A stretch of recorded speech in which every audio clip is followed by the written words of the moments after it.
Dans le moment ça, sur tous les réseaux sociaux, sont question de Dubaï.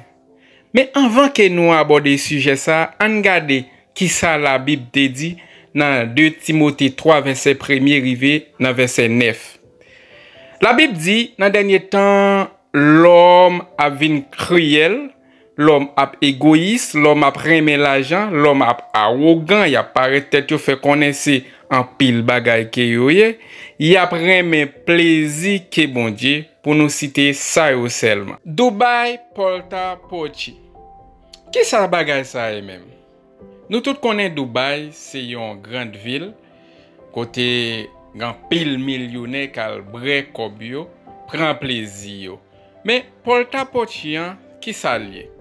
C'est une toilette mobile côté que yo kon utiliser les gen côté à fond événement. Yo place yo dans des endroits pour moun capable faire besoin yo. Eh bien dans Dubaï, il y a un ensemble de millionnaires qui révolutionné bagay yo. Yo senti que yo gen trop l'argent, yo pas utiliser toilette ça yo. Eh bien qui ça yo fait?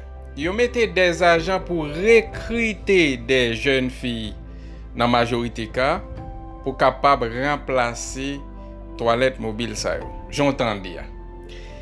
Eh bien, Jacques nous en pile dans nous là. Jeunes filles ça yo gagné pour yo satisfaire tout désir moun sa yo et faire tout ça moun sa yo mandé pour yo faire en contrepartie y a gagné un gros somme l'argent. D'après témoignage en pile là-dedans yo, ça que yo fait les arrivé Dubaï, yo prend passeport yo, y a lavé yo côté pour y a lavé yo. Les arrivé, eh bien en pile là-dedans yo fait coucher avec chien. Et gagné tout, yo toilette nan bouche yo, j'entendais ya. Yo poupou nan bouche yo, yo fait yo manger, yo pipi nan bouche yo fait yo bre spermatozoïde. Tout bagay ça yo, c'est juste pour capable faire l'argent. Faire photo dans bel hôtel, ouais yo sous belle machine, sous bel yacht, ouais yo sous do chameau dans désert. Malheureusement, c'est ça qui a passé dans le monde là kounya. Nous ouais moun plus aimer l'argent que tout bagay. Mais ça t'est écrit dans la Bible, faut que l'ité arrivé. Moi pral quitter nous avec une vidéo côté des jeunes filles à témoigner qui ça bagay là. Mais avant que moi aller, m'a dit nous pas oublier abonner sur chaîne ça. Pour certaines personnes qui ne savent pas, parce que lui m'a contacté effectivement, m'a pas dit. Même moi, je sais qu'il n'y a rien pour rien dans la vie. Tu me dis que je vais gagner 10 millions en une semaine, papa, que je ne vais pas faire grand chose. Je dis, mais comment ça, je ne vais pas faire grand chose? Dans la vie, il n'y a rien pour rien. C'est un échange de services pour gagner l'argent. S'ils étaient aussi bêtes, les riches là, s'ils étaient aussi bêtes, je ne pense pas qu'ils devaient être riches. Voilà. Il ne faut pas tout prendre les hommes qui ont l'argent ou les riches là, comme s'ils sont bêtes. Ils ne sont pas bêtes. Parce que s'ils étaient aussi bêtes, ils n'allaient jamais être riches. Ils n'allaient jamais être des grands hommes d'affaires. Parce qu'il faut avoir la tête. Maintenant, ils veulent satisfaire leurs fantasmes les plus fous. Parce que quand on a l'argent, on croit. Ça monte à la tête. Parce qu'on a envie de tout essayer. Ce qu'on n'a jamais essayé.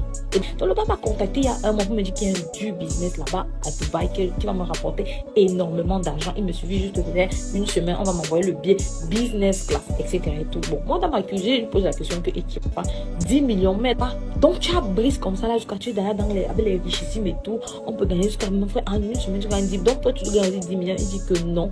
Mais moi, je dois seulement lui donner son pourcentage. Je dis que ton pourcentage, à propos, c'est un bon business. Explique-moi le business. Il me dit que non, il faut que tu viennes d'abord. Si je dis que mon frère, je ne peux pas faire des voyages comme ça. En plus, moi, je peux voir un autre voyage en Côte d'Ivoire.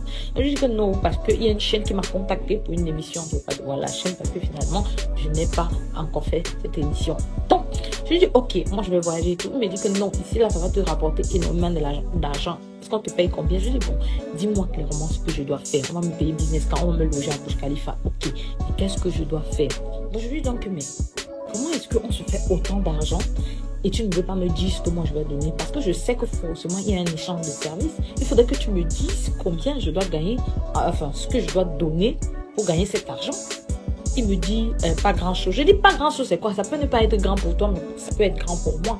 Je le dis parce que j'ai vécu 3 trucs différents de ce genre. Et je vais vous faire des vidéos là-dessus. Je pense que j'aurais dû le faire depuis. Parce que j'avais un petit suspense par rapport à ce qu'il m'a dit. Donc moi, comme je sais très clairement qu'il n'y a pas d'argent facile, je dis donc, mon frère, dis-moi clairement ce qu'il y a lieu de faire d'abord. Je veux savoir maintenant. Il me dit non, tu vas juste accompagner des hommes riches. Ils veulent les tailler et tout. Pour certaines sorties, tu les accompagnes juste à la fin de la soirée. Donc je dis, hein, papa. Donc on accompagne seulement quelqu'un une soirée. Et pour il porte 10 millions, il te donne ou bien 10 000 $, ou bien 20 000 $. Il te donne pour tes beaux yeux, seulement parce que tu es taillé. Je dis non, papa. Ce n'est pas ça. Dis-moi clairement ce qui se passe. Il me dit non. Je lui dis que non. Moi, je connais. Je suspecte que c'est les choses. Il me dit que non, mais toi aussi, tu vas seulement accompagner et tout. Maintenant, si tu décides que l'homme te plaît et que tu vas aller avec lui, tu peux aller. Je lui dis que papa, regarde-moi très bien. Je ne fais pas ça. Donc, j'avais suspecté. Moi, je me suis dit, bon, j'ai deviné comme si c'est un proxénète, quoi. Donc, je me suis dit, ça, c'est du proxénétisme. Donc, j'ai laissé. Et je reste tranquille, donc je suis choquée quand je vois des vidéos aujourd'hui. Je me dis, mais putain. Et les filles, ne soyez pas naïfs. Il n'y a rien pour rien. Quand on vous dit que vous allez gagner de l'argent, il faut d'abord poser la question de savoir ce que vous allez donner en retour. Là, maintenant, celles qui veulent le luxe, celles qui veulent ça, on veut tous le confort. 22 ans, aujourd'hui j'en ai 24. Donc à l'époque, j'étais une étudiante ordinaire, très focus sur mes études. J'ai reçu mon bac et de là j'ai décidé de passer une année sabbatique. Faut savoir qu'à l'époque j'étais pas du tout dans les réseaux, je connaissais pas Instagram et compagnie. Et durant cette année sabbatique, j'ai commencé à découvrir ce monde-là. Instagram, Snapchat, Netflix, toutes ces choses. Et petit à petit, c'est devenu vraiment un quotidien. Je me réveillais le matin, c'était la première chose que je faisais. Je regardais mes notifications, etc.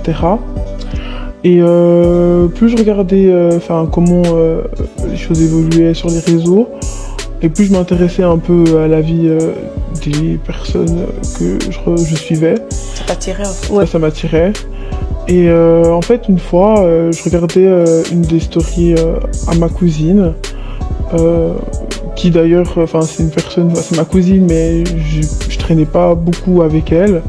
Et à chaque fois que je regardais ses stories, je voyais qu'elle était à Dubaï, qu'elle voyageait à gauche, à droite, qu'elle était vraiment bien, qu'elle vivait sa meilleure vie avec 5 copines à elle, il me semble, ouais, c'était 5, elles étaient 5.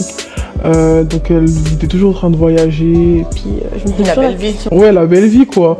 Et je me posais trop la question de comment elle faisait, etc.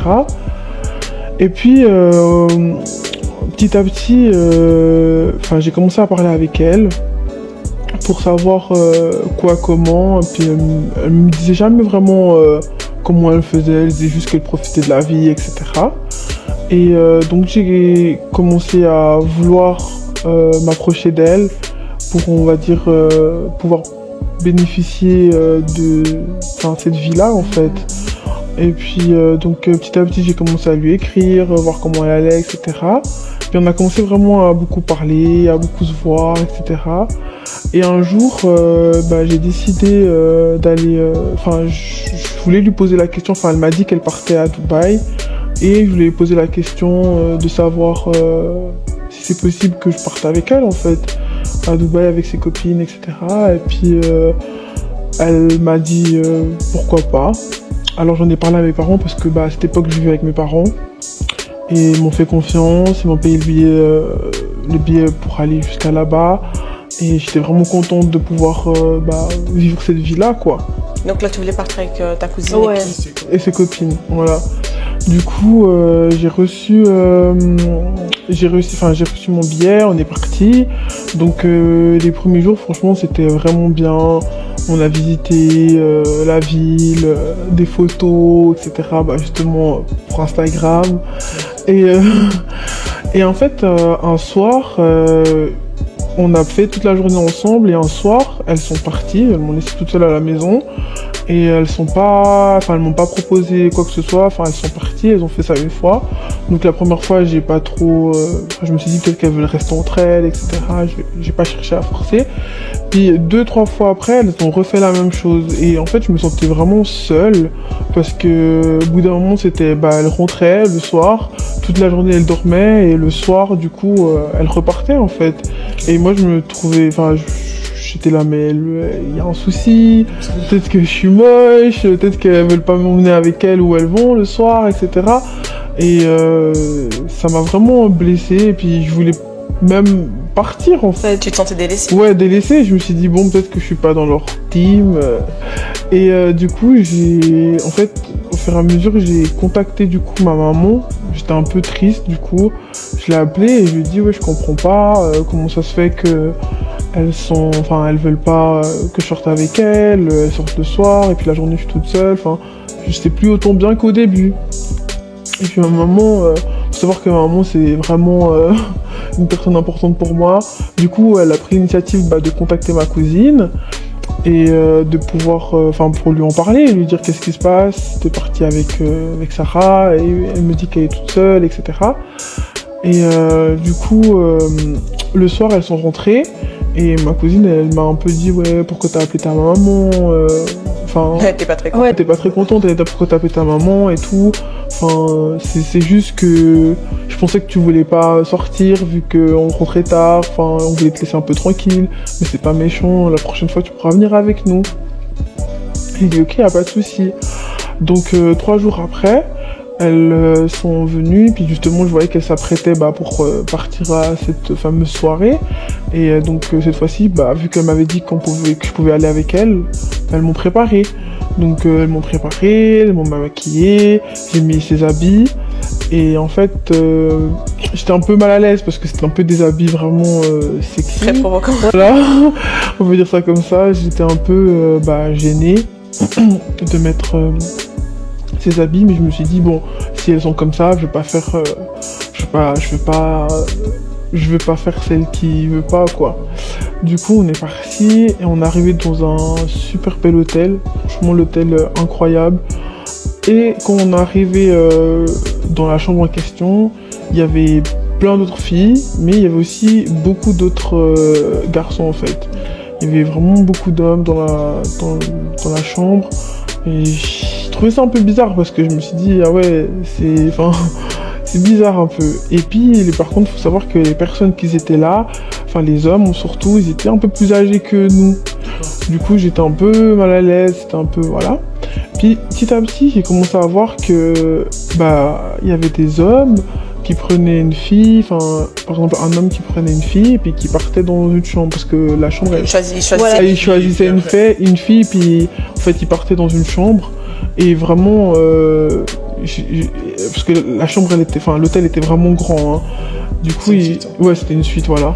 Et du coup ils prenaient une fille, ils allaient dans une chambre, etc. Et à un moment donné il y a ma cousine, un garçon qui est venu la prendre, qui l'a pris, et puis qui sont allés dans une chambre, et je me suis retrouvée vraiment toute seule. Je me suis dit ah ouais, là je suis toute seule, qu'est-ce que je fais en fait?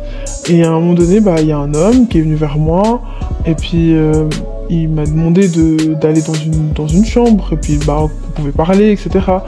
Et moi franchement prise de court, je me suis dit pourquoi pas, de toute façon là je suis toute seule, allons à la chambre. Donc dans la chambre, le gars il était vraiment plus âgé, je dirais la quarantaine, donc j'étais vraiment pas à l'aise. Et du coup il a commencé à vouloir m'embrasser, et je l'ai repoussé. Et puis en fait à ce moment-là il m'a giflé. Ouais. Il m'a giflé, et du coup j'étais vraiment en panique, j'ai commencé à crier, pour qu'on vienne m'aider en fait. Et il forçait, c'est un peu difficile. Donc du coup il voulait faire ce qu'il voulait faire quoi. Et puis après il m'a sorti une liasse d'argent, et il m'a dit tu crois que t'es venu pourquoi ici? En fait à ce moment-là j'ai compris pourquoi j'étais là en fait. Et j'ai crié, et 15 minutes après il y a ma cousine qui est venue. Ça m'a vraiment choqué d'un côté qu'elle vienne aussi tard, parce que je pense que j'avais assez longtemps crié. Et, mais en même temps, elle arrivait à temps avant qu'il fasse ce qu'il avait à faire. Et du coup, elle est venue un peu énervée, enfin beaucoup, très même. Et en fait, elle m'a demandé Enfin, en gros, on a dû partir parce que j'étais vraiment en panique, j'étais choquée. Donc, elle m'a prise et puis elle m'a dit on part. Et donc, on est parti. Et puis, quand on est arrivé chez nous, elle était vraiment énervée. Elle m'a vraiment dit que j'avais gâché sa soirée, que c'était une grosse soirée pour elle, que maintenant ses copines allaient se faire de l'argent et que bah pas elle, et que vraiment, enfin, elle était vraiment frustrée et énervée quoi. Donc en fait, elle savait pourquoi elle était là-bas. Oui, voilà. Et donc du coup, je lui ai posé la question. Je lui ai dit mais pourquoi toi tu te prostitues, enfin qu'est-ce que tu fais en fait? Elle s'est directement braquée. Elle m'a dit pas du tout, c'est pas le bon terme, je profite de la vie, moi j'ai pas eu cette chance d'avoir des parents comme toi, qui payent mes études. Je me débrouille comme je peux, et c'est pas que ici, parce que je lui ai posé la question, j'ai dit en fait tu fais ça quand tu viens à Dubaï? Puis elle m'a dit mais il n'y a pas que Dubaï, il y a aussi Paris. Et puis moi j'étais choquée, j'étais là mais c'est pas bien ce que tu fais, enfin moi je veux pas du tout rentrer dans ça et c'est pas bien en fait. Du coup j'étais vraiment choquée et elle s'est énervée, elle a fait sa soirée, j'ai fait ma soirée. Et moi en fait j'ai décidé du coup de rentrer parce que c'est pas du tout dans mes principes à moi de faire ce genre de choses. C'est ce que tu imaginais d'ailleurs. Exactement, je pensais pas en fait l'envers du décor que c'était ça. Et comme j'ai dit tout à l'heure, je me demandais d'où cet argent venait, enfin comment elle faisait pour autant voyager. Et du coup j'ai contacté ma maman. Je l'ai contactée et je lui ai dit maman j'aimerais rentrer, sans lui dire les raisons parce que ça reste quand même la tante de ma cousine. Je lui ai pas dit les raisons précises et je lui ai dit écoute j'aimerais rentrer, est-ce que tu peux me prendre un billet pour que je rentre plus rapidement? Donc sans hésiter elle a fait j'avais de quoi pouvoir rentrer à la maison. Et donc du coup mon vol était prévu donc dans 3 jours au lieu de rester tout le séjour. Et en fait un soir, le soir d'avant mon départ, un petit temps avant mon départ, ma cousine elle est venue vers moi et elle m'a servi un verre de Oasis, la boisson. Du coup je l'ai bu, c'était pas malsain, donc j'ai bu le verre, etc. Et franchement, dès que j'ai bu le verre, je me suis sentie vraiment plus moi-même. J'avais perdu, je perdais un peu l'allure de mes bras, de mes jambes, je me sentais engourdie. Et j'étais vraiment pas bien. Et en fait, à un moment donné, je les ai regardées et elles étaient en train de partir en fait. Les filles, les 5 filles, puis ma cousine, elles étaient apprêtées, elles allaient partir, etc. Et j'avais terminé le verre et vraiment je me sentais de plus en plus faible et je me suis endormie. Le lendemain, quand je me suis réveillée, j'étais au plus bas.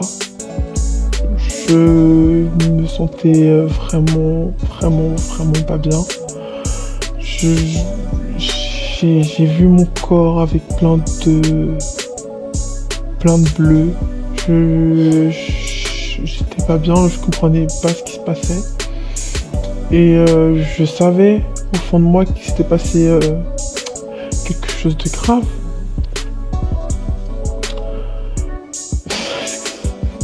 Du coup, quand j'ai ouvert les yeux, j'ai vu que les filles elles étaient là. Et elles rigolaient, les copines de ma cousine elles rigolaient. Et je voyais quand même ma cousine près de moi, en train de me dire que ça va aller, etc. Et je me suis regardée dans le miroir et j'ai vraiment vu que j'étais pas bien, quoi, qu'il se passait quelque chose de bizarre en moi et qu'il s'était passé quelque chose de très grave. 1 heure après, quand j'ai un peu repris mes esprits, ma cousine elle est venue vers moi Et elle m'a expliqué que, en gros, l'homme que j'avais vu dans la chambre la nuit précédente, il voulait vraiment me donner beaucoup d'argent. Donc en gros, il a payé ma cousine 5000 francs pour pouvoir en fait faire ce qu'il avait à faire. Et quand j'ai fait ça, je suis tombée des nues. Je comprenais, j'étais choquée. Et j'ai pleuré toutes les larmes de mon corps. Je me sentais humiliée, salie, plus moi-même. Donc en fait, elle s'est arrangée avec ta cousine. Ouais. Puis elle t'a drogué. Voilà. En fait, dans le verre, c'était de la drogue. Du coup, elle m'a tendu 3000 francs. Elle m'a dit que vu qu'il avait quand même un peu abusé, c'était en gros ma récompense. Et en fait, j'ai refusé cet argent parce que, comme je l'ai dit, c'était pas du tout quelque chose dans mes principes. Et j'étais vraiment pas bien. Et en fait, c'est comme ça que j'ai compris que en fait, il m'avait violée. Et il faut savoir que à cette époque, j'étais vierge. Et en fait, je me suis juste rhabillée. J'ai préparé mes affaires et je suis partie à l'aéroport. Quand je suis arrivée à l'aéroport et j'ai pris l'avion, je suis rentrée à la maison. À la maison, je savais pas cacher qu'il se passait quelque chose. J'étais vraiment pas bien. Je pleurais tout le temps et j'ai pas dit à ma mère ce qui se passait. Je voulais pas la faire peur, l'avertir. J'avais honte aussi. Je me sentais plus du tout pure. Je me sentais vraiment salie. Du coup, ce que j'ai fait, c'est que j'ai pris les rendez-vous nécessaires chez un médecin spécial, enfin gynécologue, pour voir faire des tests et voir s'il n'y a pas quelque chose de grave, etc. Et en fait, dès que j'ai eu ma réponse, enfin que j'avais rien, gloire à Dieu, j'ai pu en parler à ma maman. Et ça a été une libération d'en parler. Mais comment elle a réagi? Elle était choquée. Parce que pour moi, c'est quelque chose que je voulais vraiment garder, ma virginité. Donc, c'était quelque chose que je voulais vraiment garder pour mon futur mariage, etc. C'était quelque chose que je voulais vraiment, que je chérissais. Du coup, elle a été triste, très touchée, en colère. Et c'est pour ça que... Et c'est elle qui m'a dit, en fait, après quelques années, de venir en parler pour pouvoir sensibiliser les jeunes à la vie qu'on voit sur les réseaux. C'est pas tout le temps, c'est pas forcément quelque chose de bien ou de sain. Il y a toujours quelque chose derrière, peut-être de négatif. Et voilà, c'est pour ça que j'ai décidé aujourd'hui de venir partager un bout de mon histoire. Merci beaucoup, Sarah, parce que je sais que t'as fallu beaucoup de courage pour ouais.